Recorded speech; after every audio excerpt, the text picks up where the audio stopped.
também. Ok?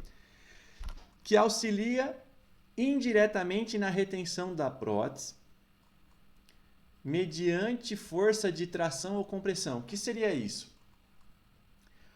Você fala, pô, auxilia indiretamente na retenção da prótese. Por quê? Quem que atua diretamente na retenção da prótese? Retenção da prótese, quando a gente fala em retenção, a gente vai pensar o quê? Em grampo de retenção. O grampo de retenção, num primeiro momento, a função dele, que a gente vai falar mais para frente, mas já eu tenho que falar um pouquinho aqui, é reter a prótese mediante a forças que levaria ao seu deslocamento no seu eixo de inserção. Ou seja, na hora que o paciente coloca a prótese, a gente tem que o grampo vai se deformar um pouquinho, entrar e ele vai reter a prótese. Reter a prótese para que essa prótese não se desloque no sentido oposto, no sentido de remover a prótese, mediante as forças, por exemplo, da gravidade, que a gente colocou aqui, a prótese, por exemplo, no arco superior. O que vai fazer com que essa prótese não caia numa PPR é justamente a retenção do grampo de retenção. Perfeito. Já um grampo de retenção ele pode atuar também como um retentor indireto, por quê? Aqui está escrito, ó, auxilia indiretamente na retenção da prótese mediante força de tração ou compressão que levaria à rotação da prótese sobre a linha de fulcro. O que é isso? Nós vamos ver agora. Então, vamos lá. Quais estruturas podem desempenhar a função de retentor indireto? Como eu já havia dito, o apoio oclusal pode atuar como um retentor indireto. Os grampos de retenção podem atuar como um retentor indireto. A placa distal, que é uma estrutura que a gente vai ver ainda, ela pode atuar como retentor indireto. E um próprio retentor indireto que a gente vai criar, porque lembra que ele pode ser existente ou não, específico ou não. No caso, aqui embaixo, como eu coloquei retentor indireto, é justamente um componente que a gente criou para atuar como retentor indireto. Já os 4 aqui de cima são estruturas que já haviam, né? Já existiam. Muito bem, agora o que nós vamos ver? Como que cada um desses componentes eles acabam atuando como um retentor indireto. Lembram-se que o retentor indireto ele é aquele componente que vai auxiliar na retenção, indiretamente na retenção da prótese, mediante a força de tração, que puxa, ou de compressão, que empurra no sentido do rebordo, que levaria à rotação da prótese sobre a linha de fulcro. Então vamos ver. Para entender isso, eu desenhei aqui esse triângulozinho, como se fosse uma gangorra, onde as duas extremidades não têm contato. Com isso, mediante uma força de tração, vamos pensar que aqui seria o extremo livre de uma classe 1, por exemplo. Classe 1, lembram que é um arco que tem extremo livre bilateral. Faz de conta que o paciente mordeu uma bala bem grudenta. E aí, na hora que ele vai abrir a boca, lá no fundo, a prótese vai querer, como se fosse essa gangorra, ela vai querer fazer esse movimento.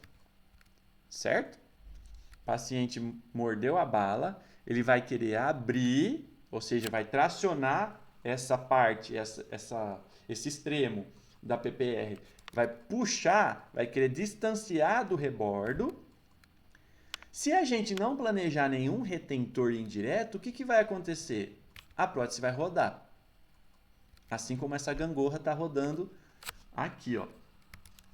Vocês podem ver que, mediante a força de tração, este lado, que seria o extremo livre, toda essa região que está com os dentes montados, ela vai querer se afastar. Porque não tem nada aqui do lado oposto que impeça que isso aconteça. E deste lado não tem nada porque o paciente é edento. Ok? E esse eixo aqui, já vou dar um spoiler, ele é ele seria aonde está passando a nossa linha de fulcro sobre o dente pilar. Esse aqui seria um dente pilar por onde passa uma linha de fulcro. Ok? Então, mais uma vez, sobre força de tração, vai querer, se a gente não tiver nada, nenhum retentor indireto, o que vai acontecer? Essa gangorra vai subir, vai afastar a PPR aqui nessa região de extremo livre e ela vai rotacionar com uma chance muito grande de soltar. Só que, o que acontece se eu estender, ó, notem aqui onde está o mouse, que eu vou estender esse braço dessa gangorra a ponto de tocar em um outro apoio. Tá, conseguem ver aqui? Então, o que vai acontecer? Eu estendi esse braço da gangorra e eu vou de novo morder, o paciente vai de novo morder a nossa bala grudenta. Na hora que ele mordeu a bala grudenta e for abrir a boca, era para este braço da gangorra fazer um movimento de torção. No entanto, como a gente tem esse ponto de apoio aqui, isso não vai acontecer. Vocês entendem que é por isso que ele é chamado de retentor indireto? Ele manteve a prótese em posição, mas não por ser um grampo de retenção. Ele não tem a função de reter. Isso aqui é nada mais que um apoio planejado numa determinada região. Seja porque já foi criado ou a gente cria esse apoio, ele vai impedir que isso aconteça. Deu para entender como um apoio oclusal ele pode atuar como um retentor indireto? Mais uma vez, ó, sem nada, na hora que o paciente abre a boca e tem uma bala grudenta aqui, era para se deslocar nesse sentido. A prótese ia ficar rotacionando sobre a linha de fulcro. No entanto, se eu estendo e crio um apoio ou crio um retentor indireto numa determinada região, na hora que o paciente morder, não tem como rotacionar, porque vai travar, esse apoio vai barrar esse movimento. Ok? Muito bem. Já o grampo de retenção, ele justamente vai fazer o quê? Assim como nós temos, neste caso, um apoio impedindo que o grampo rotacione, que a prótese rotacione nesse sentido, o grampo de retenção, por exemplo, um grampo de Roche, o que vai acontecer? Imagina que na hora que a gente tem uma garrinha aqui, apoiando, que seria o grampo de Roche, e o paciente morde, você lembra que eu até agora tinha mostrado a força de tração aqui, mas faz de conta que o paciente, nessa condição, mordesse aqui no canto direito, onde é o extremo livre. No que ele morde, ele gera uma força de compressão. E aí, o que nós temos, esta gangorra nesta condição, ela se deslocaria para baixo, comprimindo o tecido, levando a dor, lesão, úlcera para o paciente. E, além de tudo, desconforto com possibilidade de soltar a prótese. No entanto, se aqui na frente, aonde nesse exemplo eu desenhei um apoio, além de tudo a gente tivesse o grampinho de Roche, que é aquele em tipo de Y, né, apoiando nesse dente. Na hora que eu tivesse a carga na região de extremo livre e ele quisesse rotacionar nesse sentido, o grampo vai ser ativado e não vai ocorrer essa rotação sobre a linha de fulcro. Então, por isso que ele acaba atuando também como um retentor indireto. Beleza? Muito bem. Agora, como que uma cela pode atuar como retentor indireto? Nós temos que ter a seguinte situação. Faz de conta que esse paciente ele tem só 2 pré-molares de um lado e do outro do arco. Então, a gente tem um baita de um espaço intercalado anterior e temos extremo livre posterior bilateral.